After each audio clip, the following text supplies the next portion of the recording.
New this morning, firefighters are investigating a blaze that killed 2 dogs inside a South Fargo home last night.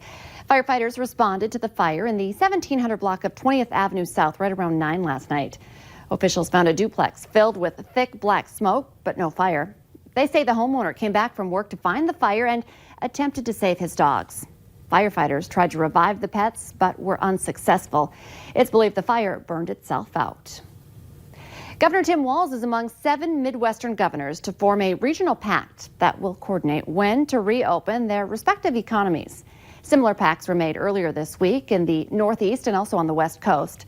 Minnesota will be working with Michigan, Ohio, Wisconsin, Illinois, Indiana, and Kentucky. Each of those states has stay-at-home orders in place. The governors say the pact does not mean their economies will all reopen at the same time, but they said it would be more effective to work together to phase in different economic sectors. The governors will work with the experts to take a data-driven approach to reopening the economy while protecting people from the spread of the virus.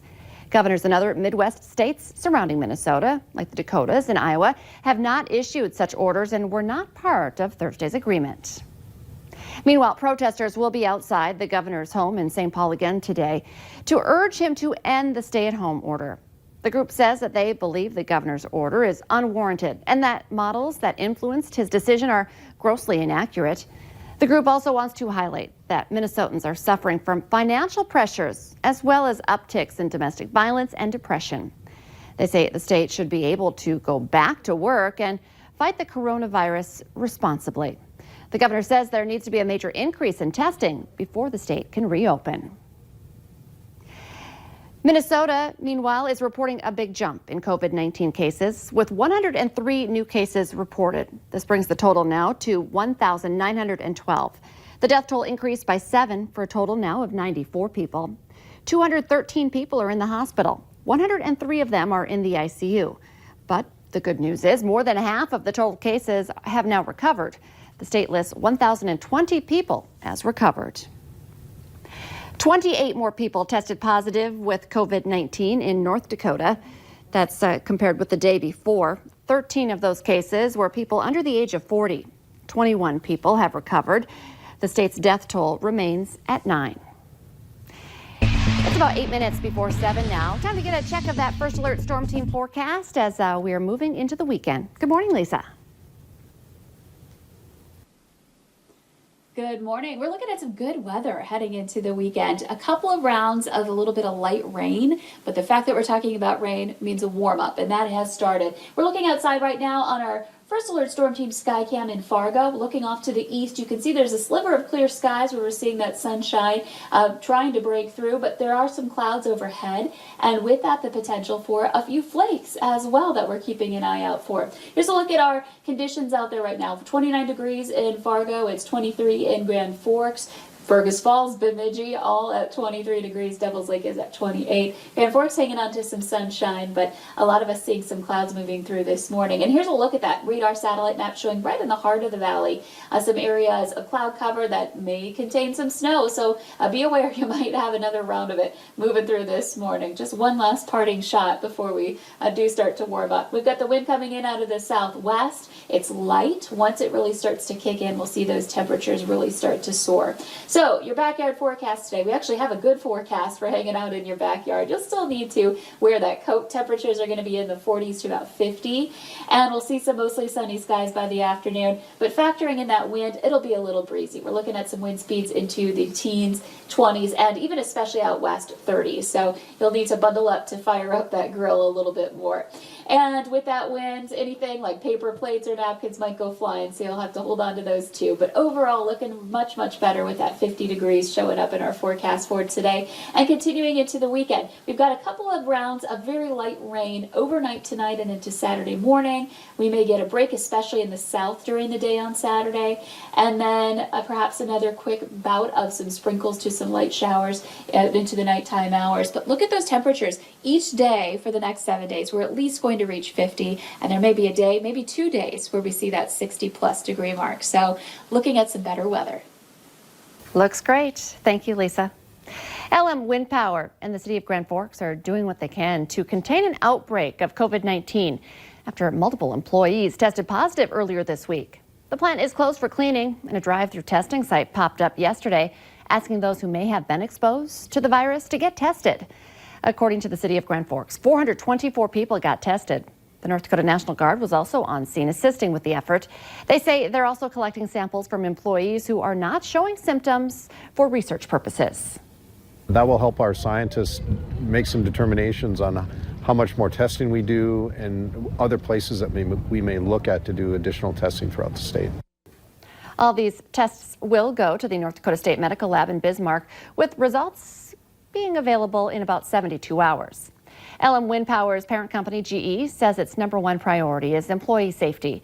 The company also says it's supporting those who have tested positive, and they are taking the necessary precautions to stop the spread.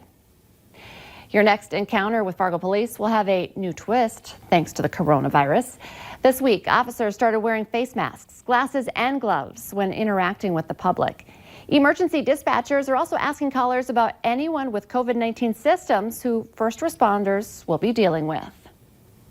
As long as bars and restaurants are closed because of COVID-19, customers might be able to buy some alcohol with their takeouts in Minnesota as soon as this weekend. The Minnesota House of Representatives is expected to approve selling wine and beer with your takeout order at local restaurants. This comes after the bill was passed in the Senate yesterday. Struggling restaurants have been asking for this option, saying it would help them get revenue from their existing inventory.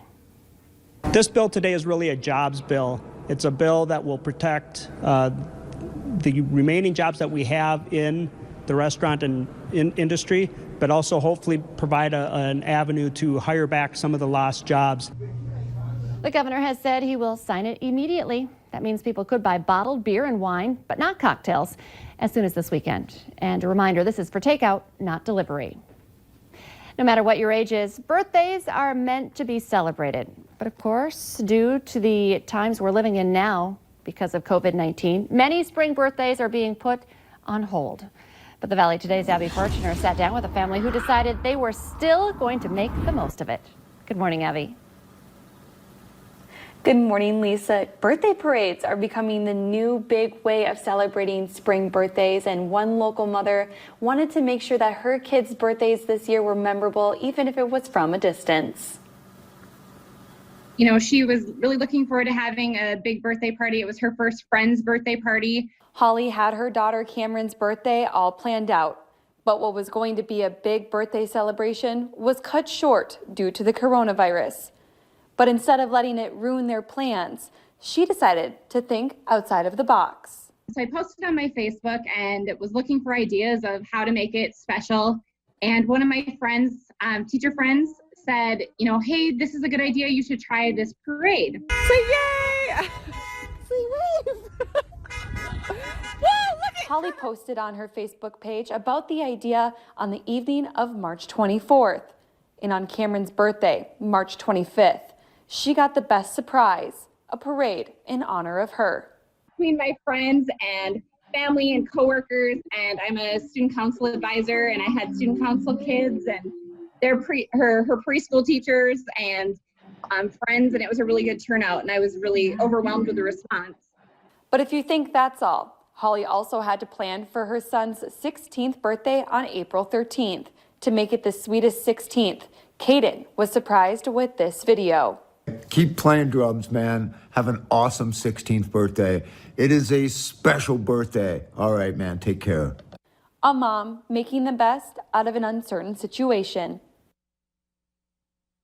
And if that's where you think the planning ended, nope, Holly still had to plan for her twins' birthday on April 14th. And then today, her daughter turns 23. And so she's planning something a little special for her as well. So this just shows how you can think outside of the box, definitely during this time, and still make those memorable birthdays. I love that. I think she gets the Mom of the Year award. And that was the drummer from Poison that was in that video? Did she talk anything about I know. That's really cool. Yeah, she got it off a Cameo, and so you just kind of submit what you would like them to say, and they talked all about Xbox. It was a longer interview or a little soundbite than just that, but they talked about Xbox and just celebrating your birthday and keep drumming. So it was really cool to see. All of it's very cool. Warms your heart. A great story. Thank you, Abby. Let's get our answer now to our question of the morning on Facebook. Here's today's question. 52% of people say they just can't resist reading this if it's right in front of them. I would agree with that. I don't search it out, but I will read my horoscope if it pops up in front of me. That's the answer to today's question. Remember to play along every weekday morning. You can check out the question on our Valley News Live Facebook page. Here's another great story for you. A McLeod, North Dakota woman is giving us a small look into the big world of mask making. So far, she's made over 700 with the help of her family. Now she's got a very big order to fill with the men and women that protect our country. She's making masks for 300 service men and women aboard the USS Arleigh Burke, hoping to make 2 masks for each person. We here on the Valley today want to thank you for tuning in to watch our coverage and want to reassure you that we are working hard to make sure you're staying informed during this COVID-19 pandemic. Just head to valleynewslive.com or use our VNL News app. The Today Show and CBS This Morning are just about to start, but remember, the Valley Today